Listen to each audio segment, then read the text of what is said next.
What's up, you fish freaks? Welcome back to the Kayak Fishing Obsessed podcast, episode number 134. And tonight is going to be a banger. Debo and I are back from the Berkeley special event in Bardstown, Kentucky. And I'm telling you right now, Berkeley may just have done it again with the Lab Series. And listen, this isn't hype. This is what Dylan just used to win the Bassmaster Classic, right? So Debo and I, we got pricing, we've got launch dates, and we've got answers to questions a lot of people are asking, like, does this stuff actually work? Is it environmentally friendly? The pricing, all this stuff. We're going to be breaking it down, what we saw, what we learned, and what this actually means for you when it hits the market. So real quick, before we dive in, if you're serious about fishing, specifically kayak fishing, better be serious about getting home safe as well. Head over Kayak Fishing Advanced Safety Training at kfast.co. Sign up for the basic safety certification. It's practical, and between the decals and the partner deals, it could literally pay for itself. Because around here, we always say it all the time, prepared beats lucky. Debo, Wyatt, let's freaking go. Come on. Come on. Woo. I'm excited. So, yeah, I'm excited too. This is wild. So, Debo, tell some juice. Yeah, we'll tell you the juice. Well, we want to break the story down a little bit because Debo and I were calling each other before we didn't realize each other were going until we got the email. So, Debo, kind of how in the world did we get invited to this is what the question I'm still asking myself. I don't know. Yeah, it was I don't even know how to answer it. Yeah, we got lucky. We've got YouTube channels, and we don't work with like any, we're not major sponsored, so we're pretty open as a media outlet. And that's why we were part of the offer. So yeah, there wasn't that many content creators here. So essentially what it was, Berkeley, they didn't go to ICAST, right? And all the money that they saved on ICAST, they're like, hey, we're going to take a little different approach. And it's my understanding that they, instead of spending all this money going to a trade show, they're like, hey, let's bring a lot of media to this area and launch our new products. And luckily we were a part of that. And so I didn't figure that out until I got the email and I was going through the list of people I didn't recognize. I was like, Debo's on there. Sweet. So that was a good time. So we land, this thing's taking place at the Bardstown, was it Bourbon Company? And we get there and this place is like stupid. They got like 10. Oh, Darren froze. Yeah, super hoity-toity. Literally like a million. You're back. Down. I'm going in and out. All right. Yep, I am on Starlink. I've been having issues with 5G. I think we had a big windstorm like a week ago, and I think something's up with the 5G. So I'm connected to Starlink. Oh, the timing. Oh, the comedic timing pause. Basically, he's on like 1G now, I think is what he's trying to say. So he's still rolling dial up over there. Yeah, cool story, bro. Mom, get off the dial up. I'm on it live. So anyway. I didn't get to go to this. I saw some pictures and stuff on Facebook and things like that. It looked really cool, like high-end brewery and things like that. And they were running y'all through everything. Yeah, I'm assuming Darren's just going to hop on his phone. I'll kind of start going through it. But yeah, so we get to this place, super hoity-toity. Like you walk in and they've got gigantic. They're one of the top, I think they said 7 breweries in Kentucky. And I've never been to Kentucky. I maybe drove through it now that I say that, but never stopped anywhere.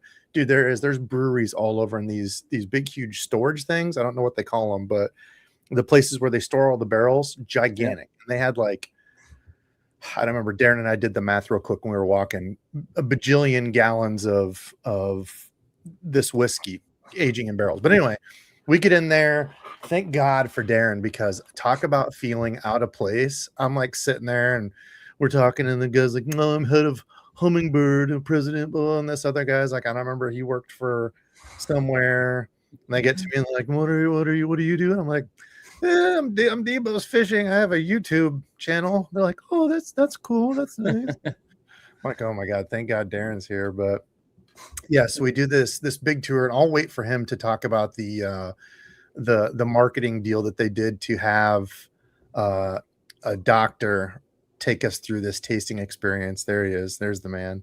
So I was just telling him how I felt out of place, and I'm thank God that you were there, because they go around the table and they're talking about these titles, and I'm like, Darren, I feel a little out of place. He's like, nah, we're good. Let's just have a good time. So It was. I would have felt really out of place if it wasn't having you there. 1000%.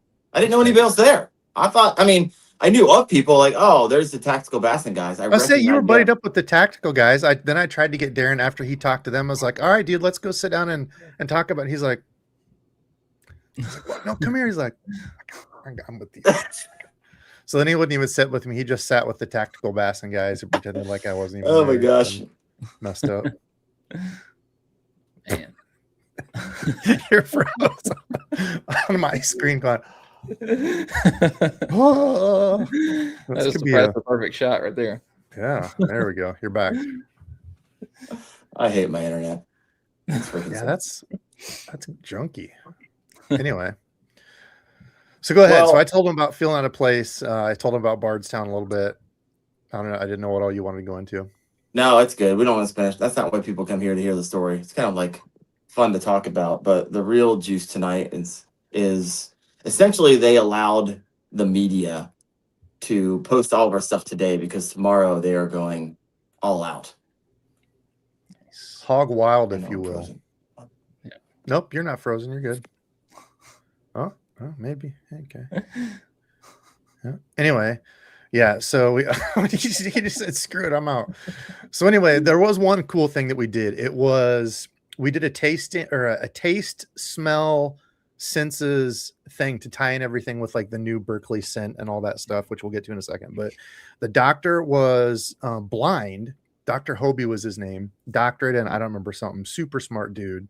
And he starts talking, and I'm kind of like, this is gonna be lame. Like, to sound like a very judgmental prick.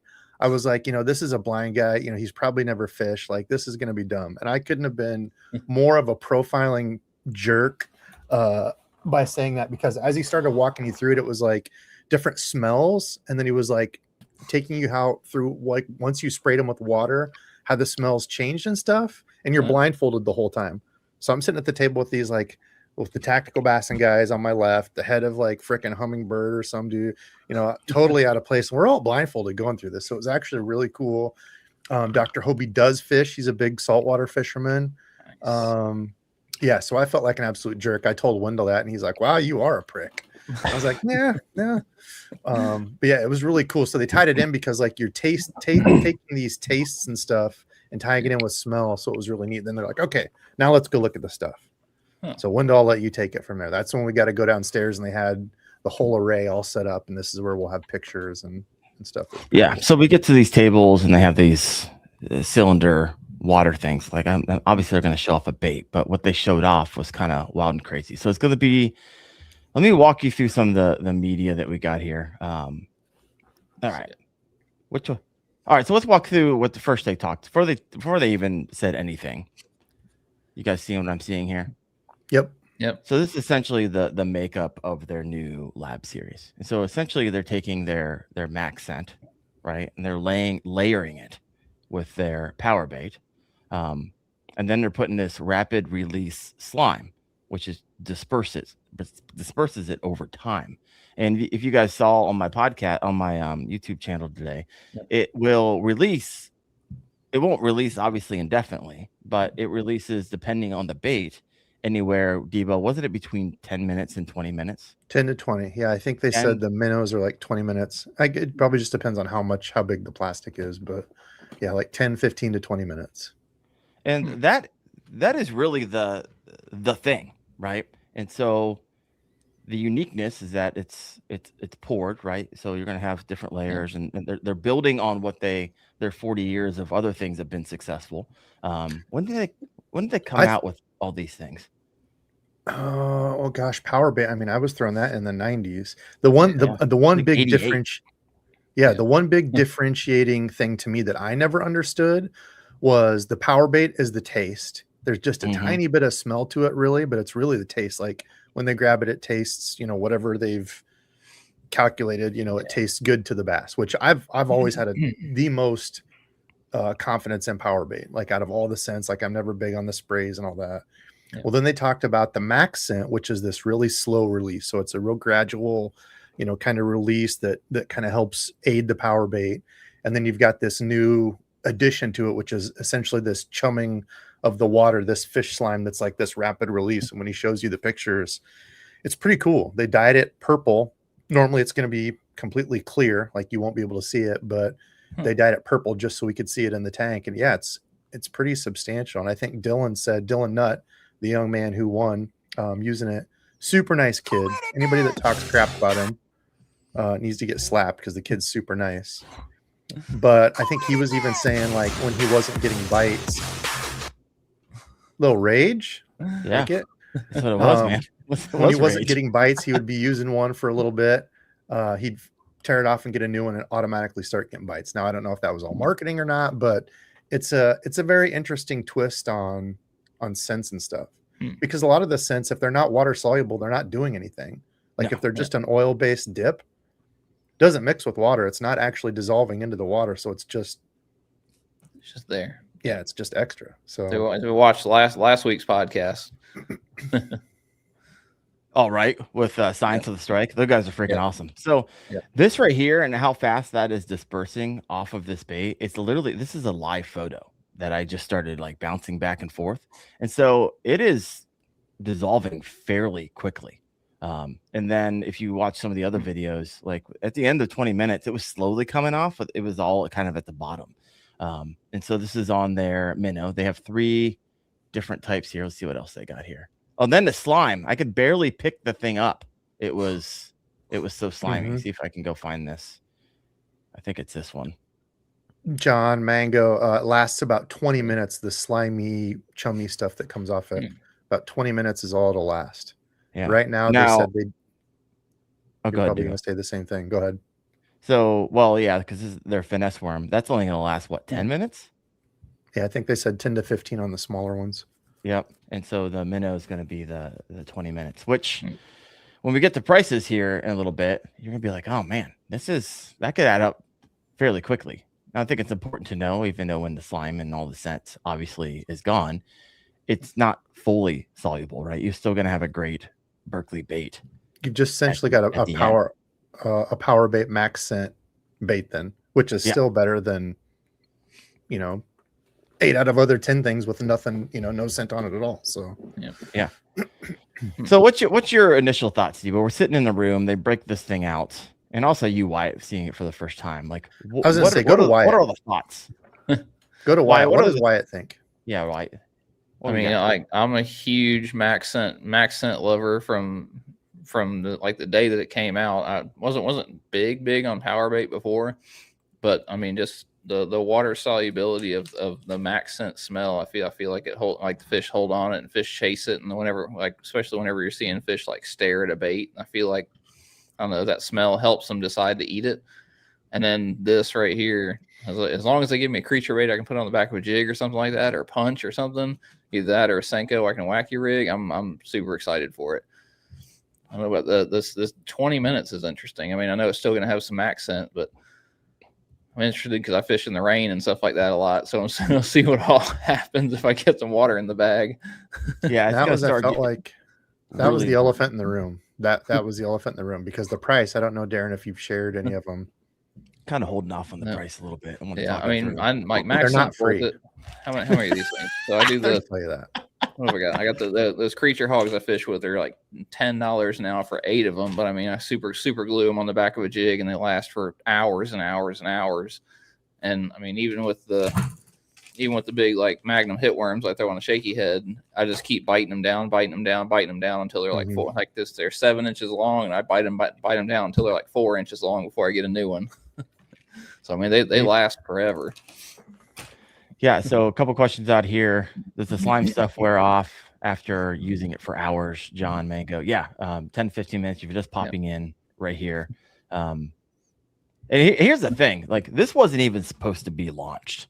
The fact that we're having this conversation right now, I don't know if Debo talked about it when I was having issues, but like, this wasn't supposed to happen until June 1st. Right. The only reason we're talking about this bait right now, right, is because Dylan won it on won the world championship using this bait. And so Berkeley's like, oh crap, we should probably take advantage of this opportunity and bring this to market sooner. Because we were actually, and I didn't even know this was even a word, in marketing, but we were embargoed until June 1st. And so Debo and I were like, oh, okay. So we can't talk. We can learn about it, but we can't. The only thing we could really say, we couldn't say anything. There's probably 50 people there from the media. You got Wired to Fish. You got, Outdoor Life. You got, there's 50 or 60 people in the room who all write in some type of media. Like, do not talk about it until June 1st. They had black Escalades out there for anybody that discussed it. They were black Escalades that were going to be showing up at your house. So I'm thinking, oh, sweet. So there's only like a handful of content creators. And as a content creator, like people who watch us, I can't just go, ChatGPT and write up an article and then it be ready the next day. Like I need to get my hands on this bait. I need to fish with the bait. I need to find the nuance of it. And so I can answer questions with a little bit more authority. And like, that was like last week. Like it was right before the Bassmaster Classic. And they're like, hey, actually, we're going to launch this on Tuesday / you guys can launch all your stuff on Monday, which I appreciate. Don't get me wrong, but like I don't have the bait in hand. And so it was a little bit frustrating. I was hoping to have the bait in hand, have some videos actually using on the water. But here we are talking about it because it is going live. They didn't give you any? What? I got a package of each. You got a pack? How'd you get a package of each? I'll say that the SUVs are pulling up in front of his house now. Wait a minute. Oh, no. Oh, they didn't give them to me. I just said I got a package of each. They didn't know I got them. Yeah, I guess you could have walked out with a few. I don't know. Yeah. Maybe they're looking at your pockets on the way out. SUVs. Yeah, they had to frisk search us all when we left. Yeah. So here we are. It's been fun. Today's been interesting. There's been a few people. I saw the Wired Fish article. I think I saw an Outdoor Life article. I posted like a fiend today. Because I know tomorrow, once they actually get their press release out, it's just going to start going a little wild and crazy. But a couple other questions coming in. Well, Wyatt, it looks like you have something to say. What's your? I know the cool thing was like Berkeley's. it sounds like they're rushing at the market, but Berkeley has put millions and millions and millions of dollars behind all of this stuff. I mean, if anybody does any research on how much research Berkeley themselves do on just all of this stuff, just how much I'll say the scent, how much scent affects the bass, like the shape of the lures affect the bass. Like they have entire research labs set up to studying exactly what makes a bass bite a lure. So it's not anything rushed. So I'll say, even though they say that they're kind of bumping it up from June to now, like it's still a fully finished product. Without having hands on it yet, I believe it's still fully finished. No, 100%. I think it's probably they still don't have as many baits as they would like to, right? And so probably what you're going to get is a lot of people buying them out, and you probably see them on the secondary market for twice as much as they'll be selling them for. But we'll see what happens. Because I think that's one of the questions I've been getting a lot. There's a lot of hate on Berkeley. I'm not entirely sure why. I guess when you're the gorilla in the room, and I think on Facebook alone, I think I got 1 million followers. Really? when you get that big, you're just going to have haters just because you're the Walmart of fishing, right? No. And so everyone takes shots at you. Yeah, and so pure fishing umbrella. Yeah, 100%. And so, you might see the question, like, is this actually revolutionary? Or is it just really good marketing? It's both, right? And like you said, Wyatt, Berkeley has a dedicated fish science and bait testing team. And on that team, you have biologists, you have engineers, and you have chemists. Right. This isn't we're just ripping out baits left and right. And so their lab runs large scale controlled experiments with thousands of fish in multiple testing systems. It's actually one of the only of its kind that I know of, a company who actually does that. And this lab series is actually built on 40 years of science, like scent development, right, from their own science team. And so when I say science, this is what we're like leaning into, like 40 years. It's actual research papers. Yeah, it's not just a lure company, right? They're one of the only full-time science departments dedicated to actually how fish actually behave. Yeah. I think part of it's how they market it. Like some of the marketing things they've had in the past are kind of corny, like where they have the scientists and like, yes, they have that, but from a fishing standpoint, some of them come off as pretty corny to me anyway. Yeah. It was like when NetBait released their gel stuff, their clear gel. They had like these scientists in coats that had folds in them that you could tell that they just undid some lab coats and threw them on. It's like, okay, this is corny stuff. So Berkeley gets some of that. So I understand some of the hate, some of it's self-inflicted, but yeah, they really do. Like when they were talking up there, they had, I forget how many chemists, like they were showing the insides and they weren't wearing lab coats. They were just, you know, normal dress people. But yeah, I mean, they've got a big, huge tank. Like I forget how big the tank is. I want to try to get over to the their facility, which is in Spirit Lake. So it's like 3.5 hours northwest of me, but they still manufacture, I think, all their lines there. He talked about some lures and some other stuff. I thought they were just warehouse. I didn't know they still did all that up at Spirit Lake. But I was not a fan either. Yeah, so I wasn't aware either. They still do all that. Plus, they've got a gigantic tank in there that's like, I don't remember how many gallons where they can see this stuff working and, you know, with actual fish and stuff. So it was interesting. But yeah, some of the marketing's corny. But yeah. I think the coolest thing they had is they have a big circle tank, and they have a robotic arm that'll run a lure around inside of it, and they swap out bass, and they'll put bass in there, and they'll put a brand new lure in, and they'll run it in front of the bass and see how many times they bite it, and then they'll pull them out for the day, put them back in the next day, and they'll run the same lure around and see how many bass bite it, and then they keep doing that just to see like what shape and what style lure the fish react to the best. So like if the first day all 10 fish bite it, and the second day 9 fish bite it, and the second day another 9 fish bite it, that's a good lure. And then like the next day they'll run a different kind of lure in there, and like the first day 10 fish bite it, the second day like 5 fish bite it, and the third day 1 fish bites it. That's a bad lure. And they sit there and just like tinker with that kind of stuff every day, like switching fish into the tank, putting fish out of the tank, and running lures around. Is this a video that you've seen? Because I heard they're like uber hush hush, like they won't even allow like video or cameras inside of their facility. Where'd you see this or hear? That's one of the research that they had. One of the research principles that they had designed in Gulp is they released it, and they said they were trying to design the perfect lure. This was like 5 or 6 years ago. They were trying to design the perfect shaped lure. And they said they kept doing this experiment. Eventually, the lure they ended up with looked like a gulp shrimp. And they were trying to put it for the marketing thing. And they were like, no one's going to buy this because it looks dumb. And they just kind of rolled those designs into some of the lures at the time. Well, that's the thing too with the I do want to call out Dirty Dersh. Dersh, thanks for the $20 bomb, brother. Love you. That's awesome. What were we talking about? Oh, the older gentleman, I forget his name. I didn't write down names. I'm bad at that. But he was talking about they've had the gel slime coat stuff for a while, and they didn't know exactly how they wanted to incorporate it and like use it on some of this stuff. But he said he'd been using it for a while, and he's like, dude, this stuff is so good. Legit. Yeah. So he was like keeping the juice. And that's another thing that I think is interesting, that people are hating on like I try to take a middle, of the road on it. Like I like Berkeley, but it's not like I only use Berkeley. I use other stuff too. I'm sure. Like y'all. But when people start crapping out, they're like, oh, scent doesn't matter.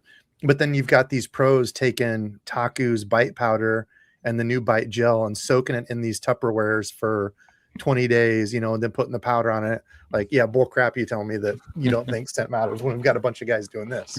And essentially that's kind of what the new line of plastics is from Berkeley. So yeah. I mean, we just had Science of the Strike on last week, and they did a really fantastic job of taking the scientific view and basically breaking apart these studies and then bringing them to us. And I guess I used to be a guy who was like, does scent really matter? I didn't really pay too much attention to it. But after the last 3 weeks, I was like, you know what? I really need to start paying more attention to this, because I think it matters more than I've ever given it credit for. I agree. Today, yeah.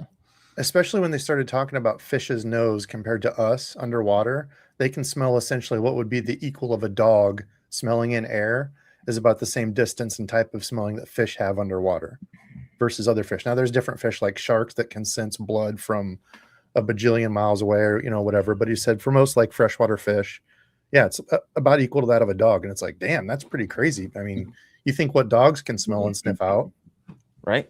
Maybe there is more to it, because I've always kind of been that way too, Darren. I've always been like, if it has scent, great, but I'm not going to go out of my way to add it, Yeah, I was to the point where I was like, okay, in cold water, when they come up and nose it, yes, that's where I was kind of believer, right? But when they come up and just smash it, I was like, did scent really have anything to do with that? And maybe my misunderstanding of how bass and their ability to pull that scent from really, really, really far away. I think it's just a world that I wasn't aware of. I am a believer now, to be completely honest with you. Yep. See, I take it as like those fish that are smashing it, you're going to catch those anyway. But those fish that, you know, that could make the difference. I mean, if this gets me one extra bite a day, I'm here for it. Like if it gets me one extra fish a day, I am here for scent. Yeah. No, I hear you. Let's go over here to the comment section real fast, because I think there's some interesting comments that might lead to a little bit more discussion here. All right, let's head back up here. Here's a question from Mikey M. Kayak Fishing. So is that a dye, or will be leaching this purple stuff into the water? Great question. That was just an illustration. They dyed the slime purple so we would be able to see, but you will not be able to see that in the water. So that's what that is. Also, a question that we received, and it was a question that was asked to the panel of designers: is this stuff like toxic? Because I was getting a lot of comments. Oh, great, we're putting more and more chemicals into the water. And so when that was asked by one of the media, they essentially said no. Like, and essentially the spirit of the conversation is we love fisheries. We love fish. We make a living off of fish. If we started putting chemicals in the water, and they didn't say this, but I'm just thinking in my mind, we just start putting toxic chemicals in the water and kill our bass fisheries, we're out of business. Right? Now they made mention that obviously the PVC is not biodegradable, but they also were like, hey, you kind of like tickled the idea of we're actually working on something like PVC that if you do lose it, and they're like, do not throw these baits in the water afterwards. They said that like multiple times, but they might be working on some technologies that replace the PVC, right? And so this could be interesting. Be really interesting. Any other thoughts on that? Anybody want to take a? No, they did bring that up multiple times to not throw your used plastics in the water. I'm like, who does that? Does there people that really just rip off their stuff and throw them in there? But yeah, they were transparent about it. They're like, yeah, you know, the baits still aren't 100%. You know, that's something we're working on. So that must be a thing. I don't know. In the comment section, let us know. Do you know people? Or did you think at one point that it was okay just to throw your used plastics because maybe they thought it was biodegradable? I'm curious as well, because like you said, Debo, he said it multiple times. It's like, okay, you must know something that we don't know. So I don't know. Got this comment in here from John. Yeah, the water in the bag sounds like an absolute disaster. So this could be an issue, right? If it's slime, if it gets remotely wet, and you have these things lined up in a waterproof box, which I did a test recently. A lot of them that claim to be waterproof aren't waterproof. This a little bit of moisture is going to, it's going to make a mess real fast. Keep them zipped up. I don't know. Yeah. So we will have to kind of wait and see on that. And they're not cheap. I guess we're going to reveal the price. So Debo, this is obviously something I'm going to let you take this because you're like, ooh, soft plastics, huh? This is getting up there. That was my biggest thing of being somebody that tries to be more on a budget. They're $14.99 for each one of the packs. Now I think for the worms, it won't be as big of a deal. It'd be $1.40 essentially for a worm, because I think you get those in 10 packs. But some of the minnows are like what, $5 for the big ones, $6 for the smaller ones. So $3 a pop. I mean, that's pricey, but I think it's going to be reserved for those times where you think you need it, right? If they're sight feeding and they're just reacting, like the day we were just out, me and my buddy Chris, Saturday, and I think they would have ate a bunch of hooks just tied to the line running through the water. They were just destroying stuff. But those times where it's super, finicky, or if you're a tournament guy, you need a couple extra bites, or if you're on a lake that just gets hammered, that's kind of where I would save them for. But again, going back to everything being rolled into one, people are doing all these crazy concoctions, spending extra money on scent stuff. So it's like you've already got it there. So I don't know. I see both sides. They're definitely not free, but Wyatt, you're a tournament angler. What if these work like they say they work, right? And we've seen some of the proof already in the pudding. Obviously, we're taking a lot of that panel's word for it. They've been using it. They say it works. And obviously, we got one of the biggest wins in bass fishing this past week, saying that it works and proving that it works. Not just like he won by a little bit. Like homie put on a straight up clinic Like he's like, I'm going to put my foot on your neck, everybody else, and I'm not going to let go, and I'm going to win. He win by like 10 pounds. Yeah, 10 pounds over. Yeah, 10 pounds over second place. Like in that elite series, 10 pounds is my gosh. Yeah. So no, granted, do all the work. Homie's good at what he does. I'm not trying to take that away from him, but it definitely performed on one of the highest stages. So Wyatt, if this works like it says it works, and what you're hearing, how much would you pay as a tournament angler? I mean, I was expecting to hear $19.99 for the pack. Oh, were you? Okay. Yeah. So I mean, $14.99 is not terrible. And like I say, we got a comment right there. I'll say Berkeley is pretty much consistently on sale. Like even on their website, they like to run 33% off and stuff like that. Like they think they were running as of last week, they were running 33% off. Like you can find it on sale, and I'd say I'm gonna live with, if it gets me one extra bite during a tournament, I'm gonna use it. If I feel like it justifies, like it will make the difference, especially, like I was fishing Lake Murray yesterday when going behind 25 other boats we're all bed fishing and stuff like that. If that's what it takes to get that fish to react after, it's seen lure after lure after lure after lure all day, then I'm gonna pay the money for it. Yeah. No, this is fascinating. Would you be someone who's like, okay, you hit the timer, you start throwing it, 20 minutes is up, tear it off. One. You take this off? No, I'd say I use them until they fall apart. All right. Yeah, the thing is, it's not like they're wasted afterwards. You've still got a PowerBait MaxScent worm. It's like still just as good as. So it's not like the slime runs off and it's there rendered inert and nothing to it. Trash can. Yeah. No, I think it's important to know. This is a question that was actually asked in that forum to that panel that where Debo was sitting there, like, hey, is this slime going to be available for like reapplication? And the answer, everyone, there's something behind it. Yes, there's something behind that for sure. The way they answered. Yeah, well, I mean, it's about money, right? And so if you can just put the slime on any bait, then anybody and their mom can then make their competitor's bait perform like a Berkeley bait, or whatever. Right? Yeah, so I can see where this, as a business decision, that'd be a terrible decision.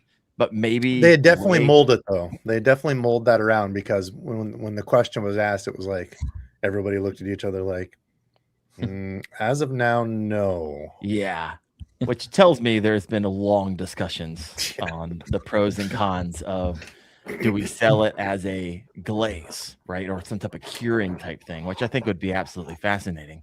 And it's basically, I would imagine, where can we make the most money? I mean, it's a business at the end of the day, and they have a lot of money put into this type of stuff. It's, I would imagine that chemists and biologists and all these people are not expensive to employ. But anyways, the answer is no for now, if you're wondering. Yeah, and there's only 3 baits right now. 3 baits, 2 sizes in the minnow. But the cool thing is they're all open pour, and I don't know if they're open pour machine assist or if they're all actual hand pour. I would assume they'd have to be machine assist. Yeah. But they said all open pour, and with the open pour technology they use, they can now have translucent colors in PowerBait, which was something they couldn't have before because the plastisol makeup or whatever they use makeup. There was one other thing I was going to say. Colors and layers, because it is open pour, they can do layers, which they couldn't do very easily with even doing like dual colors. They couldn't do with the PowerBait stuff because of the mix. So yeah. I'm interested to see what happens once like the north fully starts icing out, because smallmouth are the ones that are super attracted to scent and everything. So right, and if you use it in moving water, my gosh, that scent could go 30, 40, 50 yards, and they could potentially pick on, but who knows? I don't know. I was trying to find. Do you have pictures of them all? We do. We're getting there in a little bit. I'm working through some of the comments here, and I just saw a comment over here. What are the 3 shapes? We're going to get into the shapes and all the color waves here in just a moment. But I love taking some comments over here from the comment section. We'll get that in just a moment. Here's an interesting comment from TGC1775. Literally stuffing gel and etc. in a bait has been a thing for years. I want elastic bait that you can refill easily. A lot of them you can do that. Yeah, and I saw some comments today that, hey, like Q8, I guess, is another company that has something similar to this that came out years ago. And so and I was asking Debo in the green room, it's like, is there anything that Berkeley's going to come out with that someone's not going to be like, hey, that looks like, or someone's done this before? Like, is that, how possible is that now? And with all these bigger companies, medium-sized companies, and these garage makers that get really creative with their designs, is everything moving forward going to look like or feel like a straight up copy? I mean, I think your answer is right there with the quickie ball. Like there's new stuff coming out all the time, and when it works, it takes off. But a lot of the times it disappears, and then years later somebody will make something, and you'd be like, I feel like I saw that years and years ago. I saw somebody make something like that. But I mean, let's say you've got evidence right there with the quickie ball stuff that new designs and everything are coming out.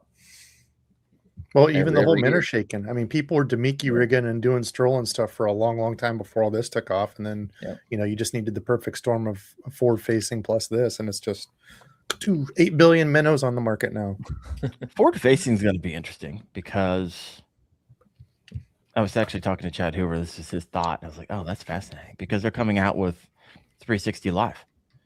And eventually forward facing sonar is going to be give it years, people won't even be using FFS anymore. It's going to be 360 live. And so that's going to be wild and crazy when Lowrance rocks that out here in just a little bit. So I don't know. This bass fishing is moving fast and furious, and it's fun to keep up with.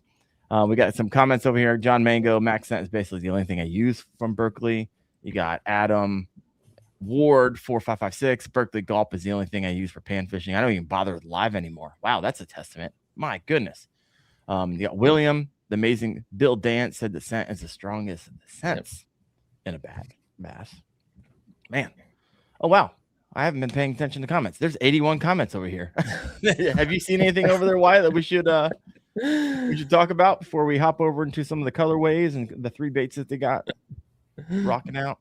I'd say nothing too crazy. I mean, it's a lot of MaxScent believers and things like that. Yeah, you got fishing with Gramps. Yeah, hope it's more like PowerBait versus MaxScent. Hated the action of the new chicker crawl. And this is was another question, right? And you'll probably be asking this in just a moment. Layers, so right, it's layers. But the question is, okay, we're going to see 3 that they're launching with. Is there going to be any more? Yes, there's going to be a long line of baits because, like, oh, I would love to see like some type of crawl with this scent kind of emulated from it. I know Wyatt, you're probably like, oh man, I'd love to get a jig trailer that I could throw with this on it. All right. So a lot of comments. So if you want to get my attention, if you have a question, you got to like type question really, really big. So all of these questions kind of like meld together and all these comments meld together. All right. Let's head over here. Front, like you normally do on mine. Yeah, questioning caps. Big old caps question on the front. Yep. All righty. So let's head over here. Let's walk through. Let's take a look at the Finesse Worm. Is that showing? Oh, that's trippy. Yep, showing. Wow. It's weird. Did I disappear? Over you though. My place? Yeah, took you here. I'm gone. It's all right. You don't need to see my later, face. nerd. You've seen a lot of my face. All right, first up, Berkeley Lab Series Finesse Worm. It's going to come in a variety of different colors. So for those of you listening in and you can't see what we're seeing, I'm going to call those out. So you got bold bluegill, which is going to be a layered. It looks like it's really small on my screen. Is that correct, Debo? Yeah, it's layered. Yeah, they're all layers. Layered. Yeah, morning dawn, red flake. You got payload, which is like a green. I can't really make out the bottom color. Prism shad, which I think was what you're referencing. It's more of that translucent color on the top. That's the ones we had on the plate, I think. Oh, is it? Is that what that is? I remember right. Yeah. Awesome. Sunset, which is like a violet reddish orange. Ember jelly fusion, like a purple. Oxblood red flake, platinum shad, spectrum, and violet morning dawn. So these are all going to be 6-inch, and there's going to be 10 to a pack. And Berkeley right now is just going to be offering 10 different colors. Now, let me back this out because I actually got these swimming. I got some videos. See, I think that's where the money's going to be. Those and the other worms are going to show. I think that's really for me anyway. All right, let me find it. So, unfortunately, I don't have like a video of durability. Adam asked. I would say they're average. Probably 2-3 fish. I mean, I felt the plastic and it felt pretty normal. I mean, it was soft, but it wasn't like Senko soft. So but it's hard to pick up once they get wet. My goodness, they are uber slimy. All right, I have got the footage. I've got it. Here we go. All right, let's take a look at this finesse worm, and you guys can talk over it. What's your thoughts? It's a finesse worm.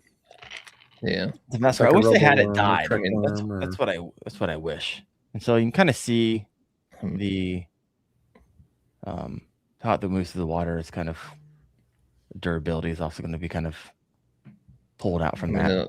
It looks more buoyant than regular like MaxScent or the PowerBait. There you go. Which looks going to be interesting. I don't remember them saying that. I think the big one was the Minnow when you get to that, because that did have a different buoyancy piece to it that was pretty interesting. Yeah. Kayak Jack's like, hey, that'll be killer on the Nico. Kayak Jack's like, everything is going to be killer on the Nico. I love it. And speaking of Kayak Jack, this is like a special edition for the kind of a mashup between Debo's Fishing and the KFO show. But I'm going to have Kayak Jack tomorrow night on the KFO show at 8:30 p.m. Eastern as well. Homie's picked up over 2,300 fish last year. Like, he tracks every single one. If you know him, he like tracks them all. 2,300. And so we're going to be breaking down how he actually puts that many bass in the kayak. That's insane. So good work there. Let's take a look at some of the other ones they have. So we looked at the finesse worm. Now let's look at the flatworm. Here we go. So these are going to be 3.6 inches long. It's going to be 10 to a pack. Only 9 colors. So you're going to have jelly fusion, just like the finesse worm. Obsidian black, which I don't believe they had in finesse worm. Platinum shad, which they did. Tactical. The wakasagi, the bottom. Violet, morning, dawn. You said yes on the wakasagi. Yeah, that wakasagi's badass. The Highland shad was badass, and so was the Ember jelly fusion. Those three were like, there we go. Money. And then prism shad, oxblood, and then Highland shad. And then so yeah, these are let me break these down for you. It takes me a minute to toggle back and forth. So let me go find the video footage on this. Got a Cayuga tournament in June, so if y'all get a hand on any of those before that and want to send them my way.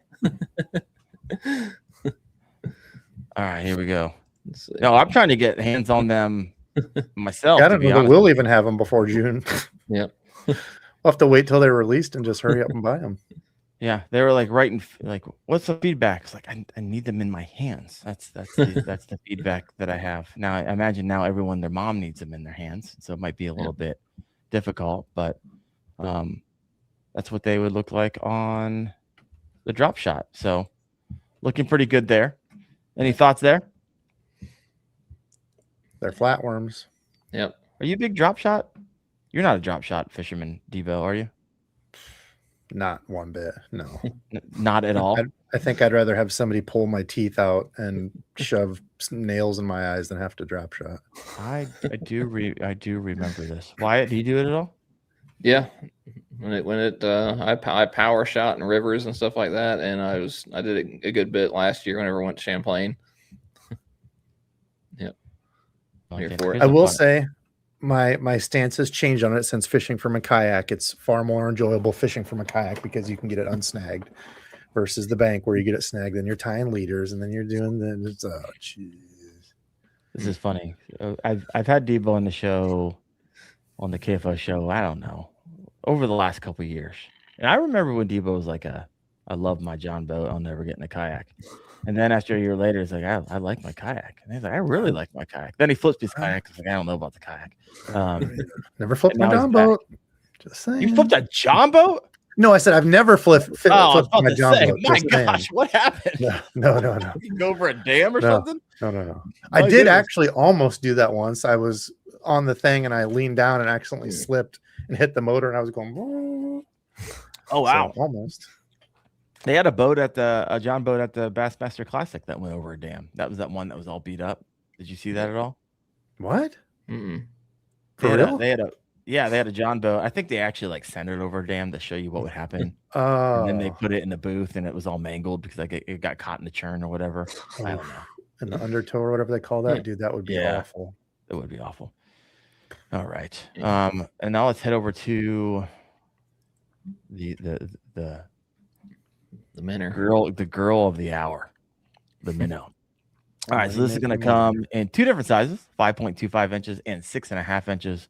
And the 5.25, you're going to get 6 of these in a pack, and there's 10 colors. And the 6.5, you're only going to get 5 in a pack. So you got the acid shad, gizzard shad, limestone, platinum shad color, threadfin, electric, highland, phantom herring. Yeah, that's that nice little red line down the side there. The silver shiner and the wakasagi as well. So let's go ahead and try to get some footage up for you guys of this thing swimming. So women. Gizzard shad in this one looked sick. All right. That phantom herring. Nope. Oh, you take your picture off. So there we go. Now let's get this thing swimming. There we go. Now, I've never been someone to be, I've actually really never got around to like strolling minnows before, but man, that looks juicy. I need to get more into it. Debo, yes. Do you use FFS? Do you use minnows to? Oh yeah, bud. I'm scoping, and no, I don't even have. I just got a forward-facing the Eagle Eye. I don't even know how to use it for open water. Yeah, I used it for ice fishing. It was awesome as hell for ice fishing. It was sweet, but no, I haven't even got it hooked up or anything to use it for the kayak. But I think the big thing to point out with the minnow on this one that was interesting is it's got the a noose hole that goes up through it, and it's like an air chamber. So it's got like a little beehole air chamber deal. And that's to keep air in it. So when you're mannering it side to side, it helps keep it horizontal in the water column. So I thought that was interesting to see how much that'll make a difference. Otherwise, like if you don't really care about that, you could always pack that with scent too. So you could even scent charge it up even more. I'm like, well, do you have any more of that slime coat that we could stick in there? Because you told us that was the best scent. They're like, well, we don't sell that. So I'm like, thus the conundrum here. What are you telling me? You know? So I love it. Comments over here. You got hawk fishing, shaking the minnow. Give me that minnow over here from Chris. Everyone wants this thing. Fishing with Gramps said, hey, that is insane action. And for someone who shakes a minnow, I'm going to take your word for it. I have like the budget FFS as well. So I have the Eagle Eye 9, and it's one of those things that I don't like. I'm just starting to kind of use it, but it's interesting. I was like, for the first time, I was like, oh, wow, there's my lure. Oh, and there's fish. And I'm like, tell my buddy, like 30 feet over there. There's one there. There's something there. I don't know if it's a bass. And so I'm like in that stage. So I really want to get off the budget FFS and really get into like an actual unit. And by the time I get into the actual unit, the 360 Live is going to come out. So I'm always feel like I'm going to be behind the curve when it comes to rear-facing sonar, not the forward stuff. Nobody's using that anymore. Gosh. Oh, if you forward face, you're a loser. Rear facing is the way to go. A question over from Ruben, aka Cooler Lid. And we answered this a little bit earlier, but people jump in now. We have 187 live right now. If you haven't done so, please hit that like button. Give a little juice after this is all said and done. And if you have never reviewed the podcast, I'd love for you to take a moment to do that as well. We did not get free samples, and I would imagine that they're going to be even more difficult to get a hold of now, because I think they're going to like, hey, we got people actually wanting to buy these. We weren't planning. They weren't even, for those of you just coming to the show earlier in the show, probably like 40 minutes ago, like this wasn't even supposed to be and go live until June 1st. And so they're in like Uber production mode. So there's going to be a limited run. I imagine they're going to be very difficult to get your hands on. And so if you see some, you're probably going to want to stock up on them, because they're probably not going to be available because they weren't planning on be wildly available. But they will be available. I'll knock this down. We haven't answered this question yet. May 5th. So I believe if you go wherever it is that you buy them, they're going to be available May 5th. And so if you want to be one of the first to get your hands on them and get an order in, you're probably going to have to be on it on May 5th, right? I imagine they're going to be selling out because there's going to be a limited run, and they can't like mass produce these like they do other baits because of their pouring. So these are small. They actually market it as small batch. So we'll see what happens there. All right, let's see what other questions we have over here. Have you seen anything over here? We got Dirty Dersh says Flatworm, Berkeley still money. What are you guys laughing at? Am I missing something? I'm catching up. I was reading William's comment saying the Berkeley helicopter lure is going to be coming out soon. Oh, boom. Look, that scent trail on that thing's going to be Brand sick. new, yeah. I made a video on the helicopter lure. You ever fish that thing? My grandpa bought them way back in the day. They're dumb as hell. Yeah. First cast. You caught something? I caught multiple fish on that stupid thing. It was crazy. I didn't do it. You can like top water, you can rip it. Wyatt, have you ever fished one of those crazy things? Yeah. I got the pack of them years and years ago. It was fun to catch. I mean, they're a pain and they're a pain, right? But it was just fun to catch one. It's like I've heard about it so long. It's like I need to go out there and catch one of these bass and these stupid things. It was fun. All right. Just Greg's like, hey, I look forward to finding them on clearance because after they sit on the shelf at the box stores for a month. Turnip guy, sure, fishing enthusiast, yeah, but the average Joe isn't buying these for $15.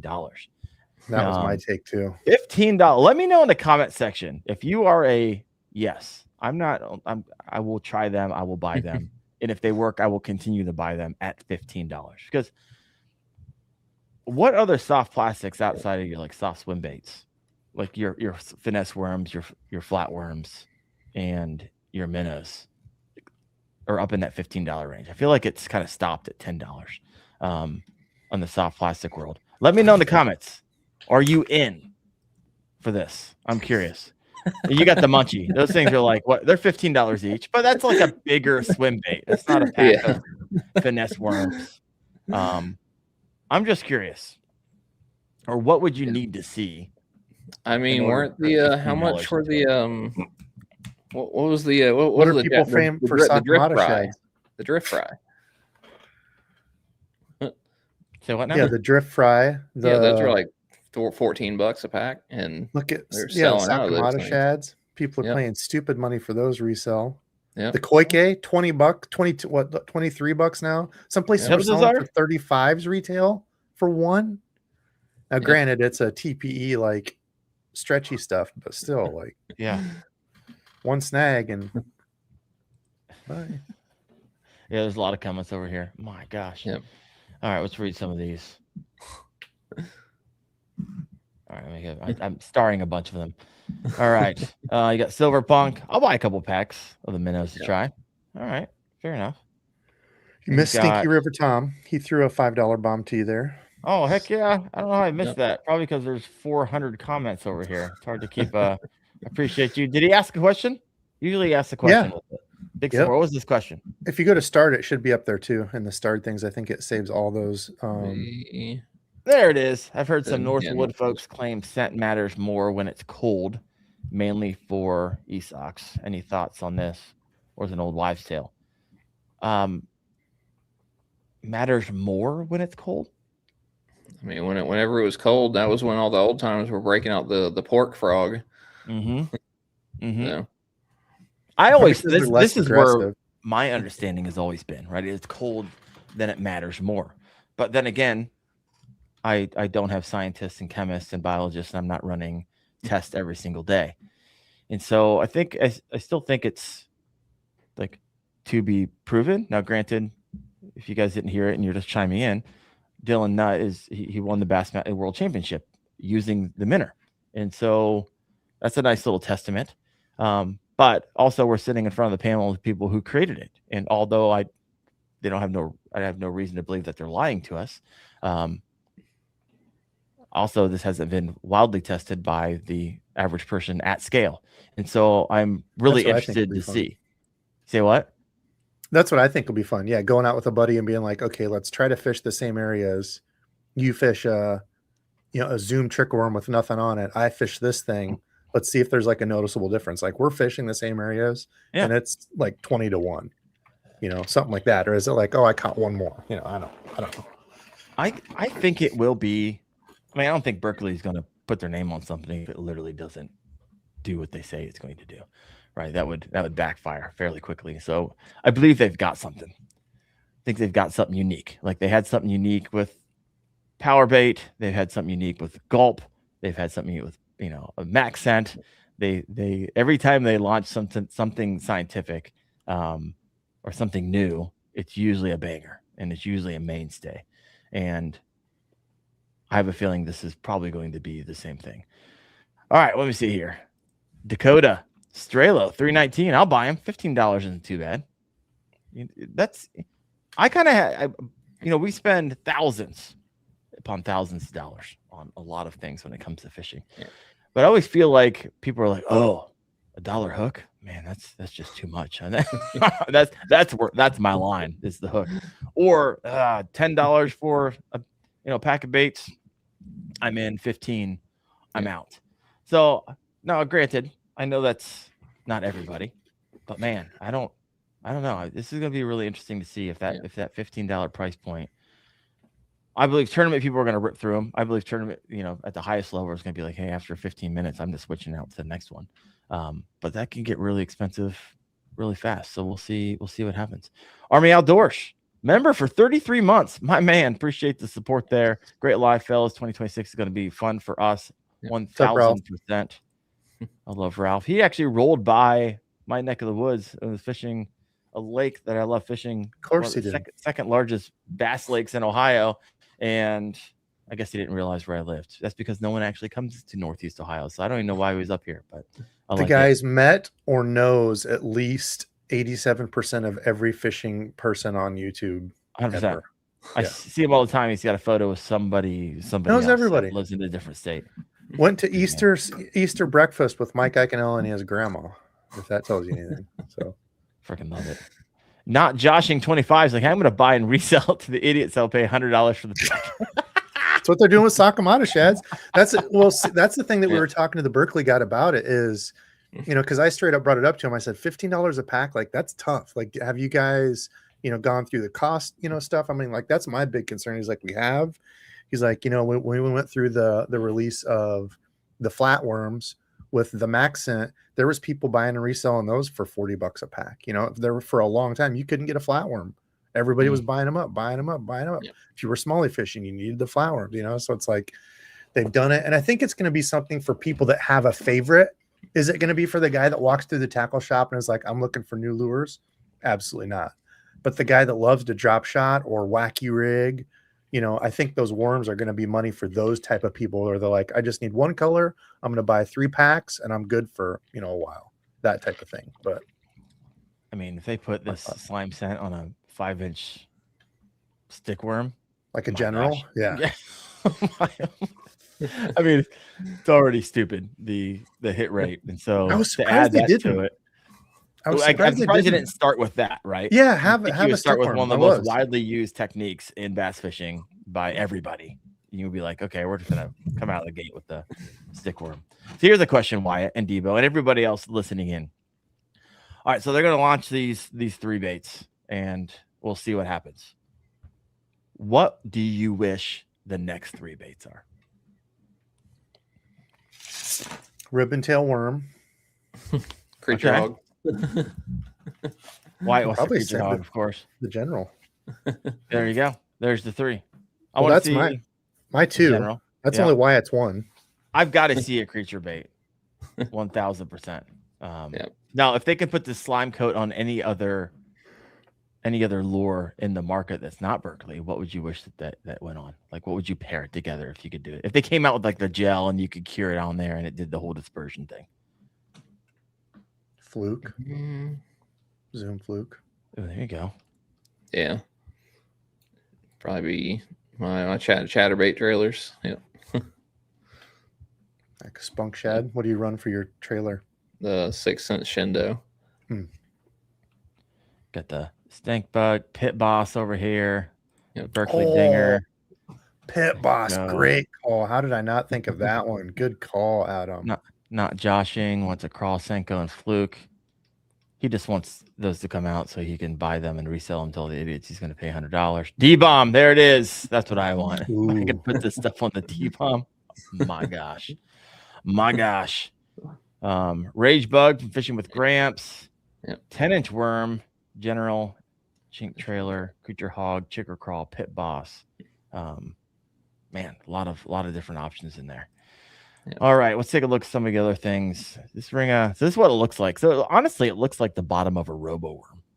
So if you're seeing the bottom of that, it kind of has that that feel and texture to it, which is interesting.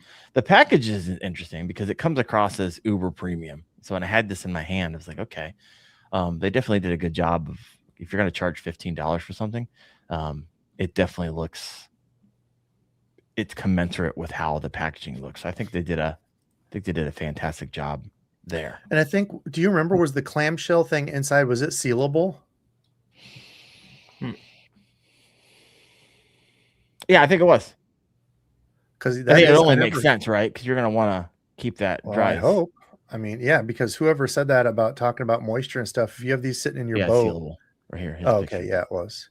Yeah, if you have these sitting in your boat, not in a like, I almost think you almost have to Ziploc these just in case. That's a lot of wasted money if they get wet and activate and the timer goes off. Like, yeah. No, it makes sense. Yeah, you can see it. They have it like there's a lip too, so you're gonna lock those down. And water. You'd have to submerge it, but one bad day on the water or these sitting at the bottom, you're gonna have a gooey one mess. flip kayak. Rest in peace, 2024. But they look good. They look real good. Yeah. All right, let's head over here to the comment section. I actually have some questions. Let me see here. I think it's interesting that, and I knew this, but didn't realize how prevalent it is that like all these pros are using prototypes all of the time, right? They actually let something leak while they were like, we went outside of they had their tank there. They didn't have any fish in it, but they brought all the media out and they're like flipping it to show you how the minnows like coming through the water and how all the baits are coming through the water. And then they're just and they were, I don't remember who it is, but someone won second using this bait, using the prototype. And so Hank Cherry.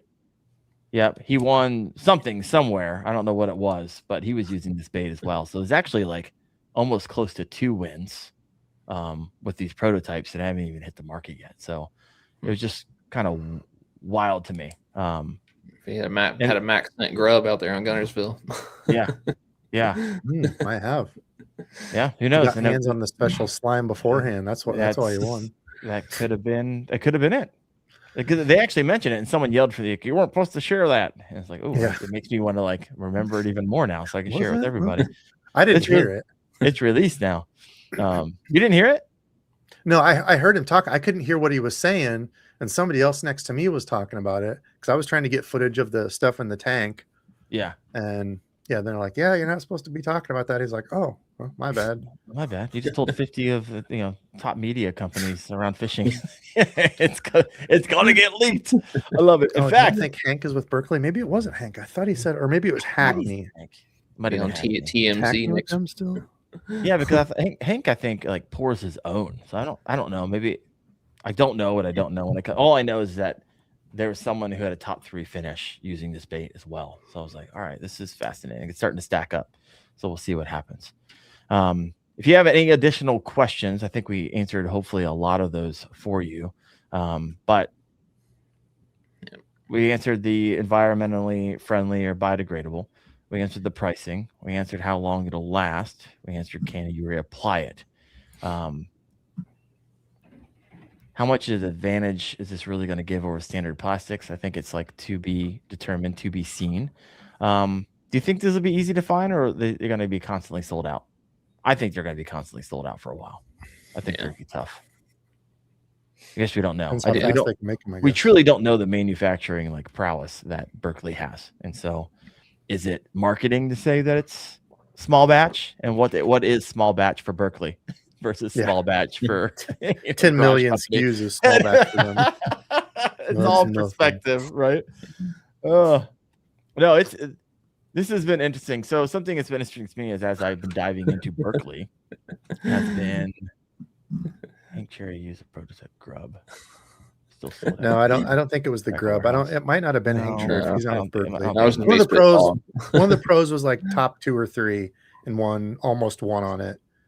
One of these that was unreleased. I thought it was Hank Cherry, but I could certainly be wrong. Yeah. I don't know. So that's really all we know. Is there anything else that you can think of, Debo, that we didn't come across?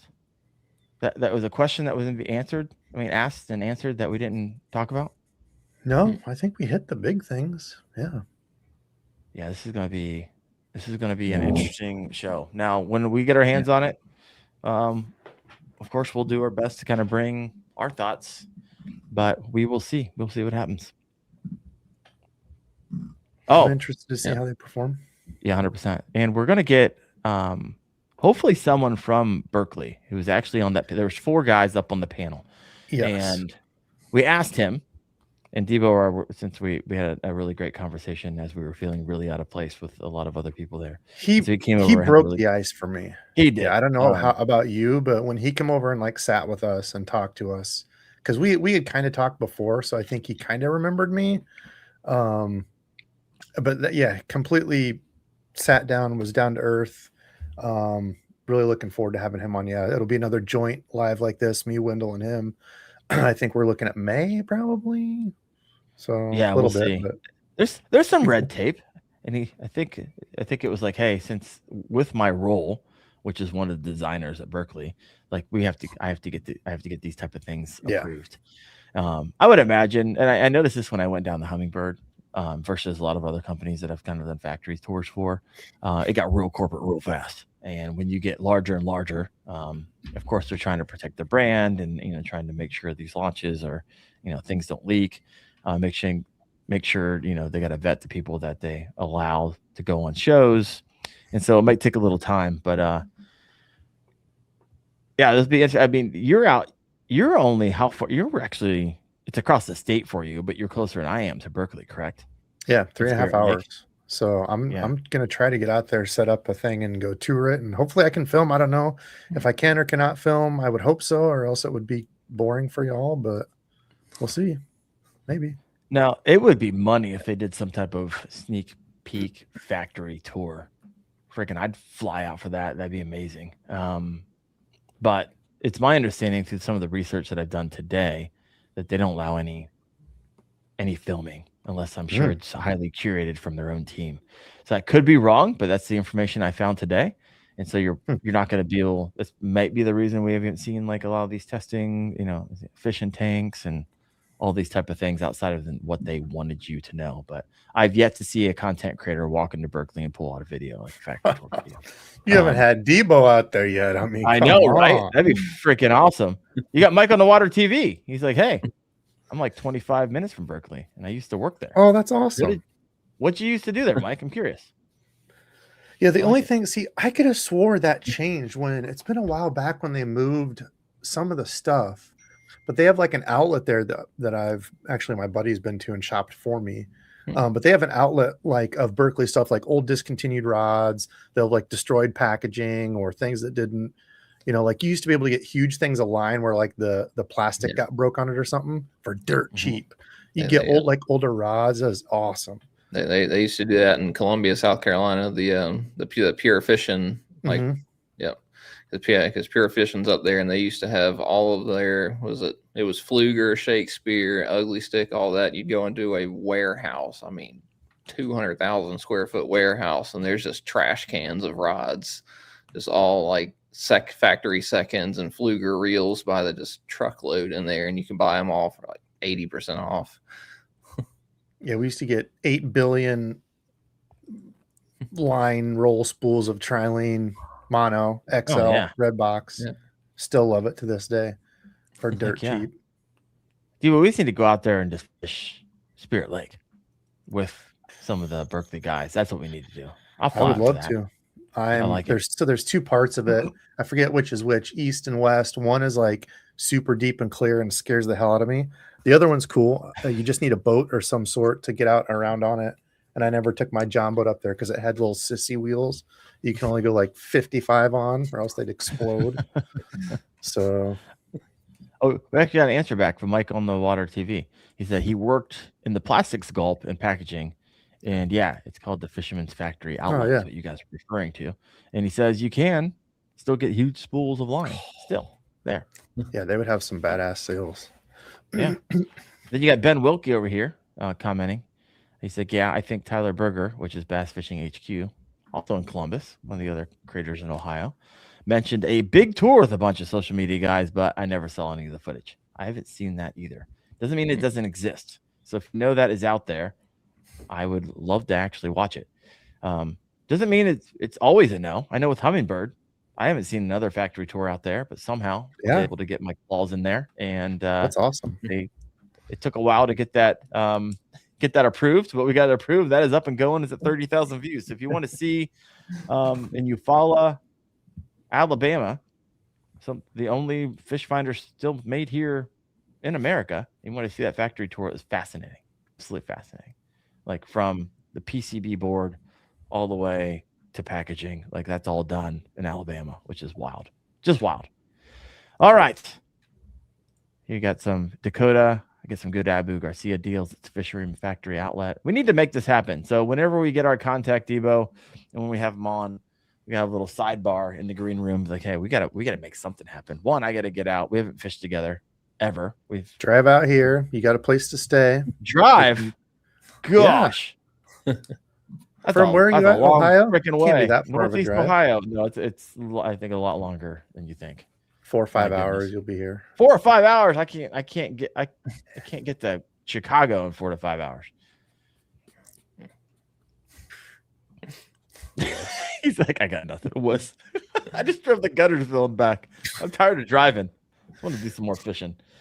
Well, folks, I think that answers all of our questions. I went through all the pre-questions I had. If you have a question, get it in right now. You got a few seconds to do so, but appreciate everyone chiming in. We got 160. I think we're like pushing 200 live on the show. So over 200 for a little bit. We're over 200. Freaking awesome.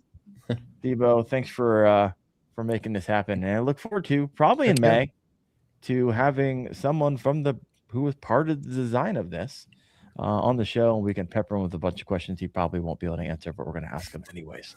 So it'll be a good one.